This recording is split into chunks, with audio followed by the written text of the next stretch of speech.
All right, so I was having a very good conversation with someone today, and we fell on the topic of being a warrior of wellness, which is the opposite of worrier of stress. So, do you worry about stress, or do you become relentless and at peace, gentle in basically having a war against the things that create an obstacle to you feeling marvelous on the inside and marvelous on the outside, right? So, well, if you look at what a real warrior is, okay, this is kind of a conversation excerpt that I was having with someone today, is that they war against the fears that reside within them. And that's just to set off the tone here. Okay. It's like I go for where the problem is. I don't just hope that there's not going to be a problem, right? So it just lets you know right away from the attitude that you have is that your wellness is irrelevant to what comes on the outside. You need things that could stress you on the outside to see how you can manage yourself better from the inside.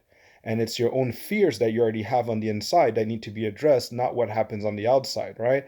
The quick conclusions that we come up to. So let's go further into this discussion I had with this person that believes that I've tried so many strategies in the past and none of them have worked. Such I'm sure she went through cognitive behavioral therapy, all these different types of therapies that people that have severe anxiety will have to work with. Um, so this next, okay? And I explained those turn into disorders. If you have fears that are not addressed, they turn to disorders. If you go and challenge them at them directly, then you're mastering your ability to be well mentally and physically. Yes. And then they go, well, what about, do you have a magic solution? I'm like, well, that is why there's something called Warriors of Wellness. I'm not selling you anything, but I'm just letting you know that based on what you have mentioned, there's a reason why the strategies that you've tried in the past have not worked. And when you're a warrior, nothing will stop you from getting better at what you put into practice, such as feeling marvelous. And there you go. I repeat it again. The opposite of warrior of wellness is worrier of stress. And they mentioned I don't think I understand. And that is where basically I chose to let go in a way. But I was already writing something that magical, because they go, well, if you have something magical to offer, I'll take it. But then now they come back with, I don't think I understand. And I'm like, well, magical is the word that I used, not, that you used, not me. But you did ask for something, and I did say, yes, I have a solution. Now you have to understand that there's a pattern that people have with what they already believe they could achieve and things they already believe they cannot achieve. And that is what's serious here. It's in your belief system. It's the conclusions that you've came up to that determine how you live your life. And you don't realize that, let's say someone goes and opens a door for you, and you'd be like, oh my goodness, like this creep is trying to take advantage of me. No. And you're like, ah, there's such pricks out there. And some other time someone doesn't open the door for you, and you're like, oh my goodness, look at all these pricks. Where's being gentle these days, like being a gentleman or a gentlewoman? People have no values and no morals. And you don't realize that to set the belief that you have about yourself in the world, you're always going to find this justification to come back to the same conclusions that you have, even though everything changed around you. You have to realize it's all something that you don't acknowledge on the inside. You have a fear of accepting certain things which are different from the conclusions that you already have made and are solid in you. But those things are not necessarily the truth, but you go by them and you can't be wrong. You have to be a victim in your story. That's why there's always something that you're worrying about, and there's something that you're afraid about. But the biggest one is to be afraid that you've been wrong all along. So that's why you come to conclusions that things are unjust, or it's people on the outside of you that are wrong. Now, you'll never really question that it's you. You're going to question things that don't work outside of you. Yet, you're going to jump for another extreme of feeling like total garbage, but it's not you, but you feel like total garbage one day. And then some other times you feel like maybe you're on top of the world and you could do everything on your own. But there's never like this middle ground, right? Where you're kind of dancing with things and kind of like really being intimate with a certain process. You're not really there. You already come to your conclusion that it's not going to work, or you overly get excited that it's going to work with magic, but then you don't realize that you talk yourself out of processes that could work for you. So the common denominator is you. So then the conversation turned back into them saying, hey, by the way, you never really let me know how you're doing today. I'm like, well, I've acknowledged my worries, those that terrify me the most. and I'm going to work on them daily and monitoring them and leading the example of what it is to be a warrior of wellness. So I'm feeling excited, and I said I like the word because I used to be a warrior of stress myself, and when I made the choice to stand up for what I really wanted, things kind of like changed in a way, because I realized that when I wasn't really living the life I wanted to live. I realized I was like kind of like in this comfort zone that created me discomfort, right? and and then when I'm like, wow, I really want to go for my dreams, then I started having anxiety. So before I had a depression that led me to anger, because it had nothing to do with other people, it just had to do with the fact that I don't think I'm really living what I want to live, right? I'm not being able to express myself the way I want to express myself in a context where it's appreciated and it brings a service to people. So I feel like I'm being not used at my capacity. And then now, when I decide to go for my dreams, I started noticing that, wow, I have like some severe anxiety, because there's a fear of not getting something when you really want it because your heart's wide open. And I think that's what people are like doing stuff that they're miserable at, they don't really enjoy. It's because at least you did not go for something that you wanted with an open heart and you got hurt open heart. And I think so much people got hurt when they really tried in the past, and it makes them kind of like settle and compromise for something that is still making them miserable. So I'm like, okay, all right, so are you going to choose to have excitement over the process of having something that can harm you, but you're just dedicated of allowing yourself to adapt if you get a scratch along the way? It's like not minding that you're going to have a scratch, but in the past you got totally shut down. It doesn't mean that in the future you're going to be shut down the same way. You want to maybe be intimate in the process of you being completely hurt and look at it in an angle. It's like, wow, why did I make myself so hurt with this? It's not that that hurt me, it's that I hurt myself with what happened. I give you an example.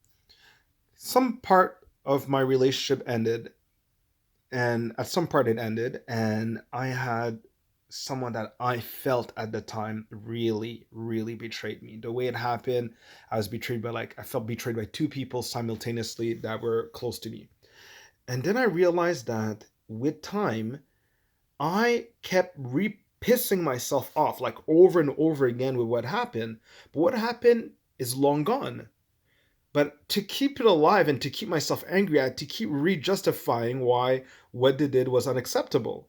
So basically, I'm harming myself with something that is long in the past.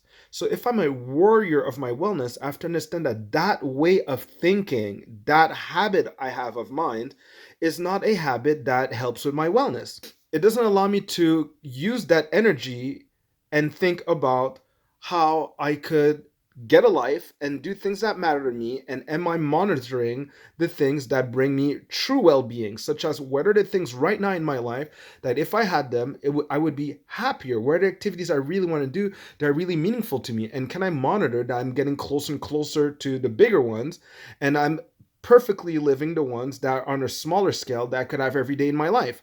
Why would I want to send my energy into something that I cannot change?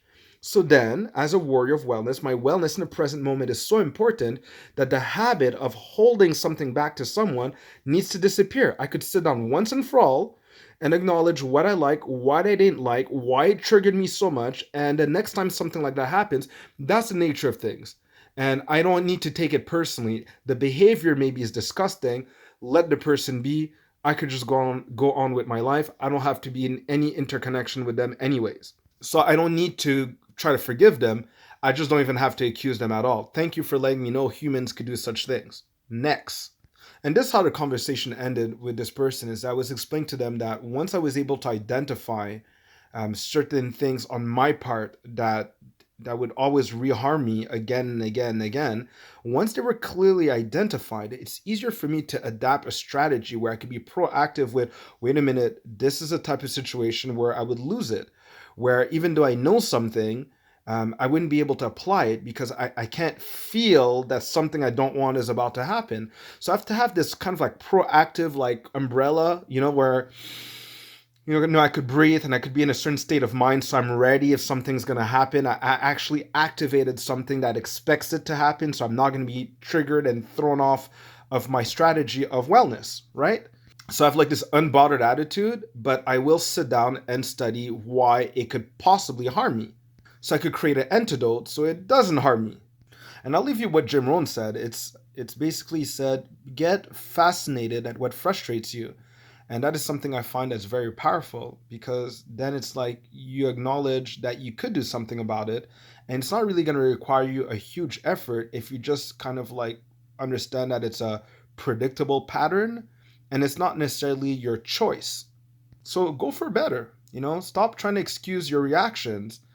Just try to take a step back, look at it from an angle where it's like, I don't want to act like this again. I don't want to lose my cool. I don't want to lose my wellness. I don't want to lose my well-being. So how can I benefit from those things now? How can I understand more about human nature when this happens? Then I become a warrior of wellness, because this internal battle inside of me, I've taken care of it, and the wellness that I have, it radiates from within towards the outside. It changes my habits with nutrition, changes my habits with exercise. It changes my habits with how I have a responsibility to restore myself. Basically, I have a lifestyle that recharges me. So every day I'm not like burnt out and I can't handle like simple things like, someone, not washing their hands before, before serving food. Some people are so burnt at the end of the day would get super upset with that. And instead, you could just kind of address the person. Hey, did you just notice that like you didn't wash your hands? Oh, sorry. Yeah, but someone that's burnt out and that doesn't recharge themselves daily would totally lose it, and they don't even know why they completely lost it. So I got to be proactive at the things that, haha, those are the things that like usually trigger me, and I could actually anticipate them now, and I could feel better about the things that disturb my peace, and I could feel better as a consequence of being on top of those things. Have an amazing day. And what are the things that throw off your good day? First of all, do you even start with a good day? And why do you think that isn't so? But the most important questions, what are the things that throw off your day? What are the things that rob you from the wellness that is abundantly accessible to everyone? Have an amazing day.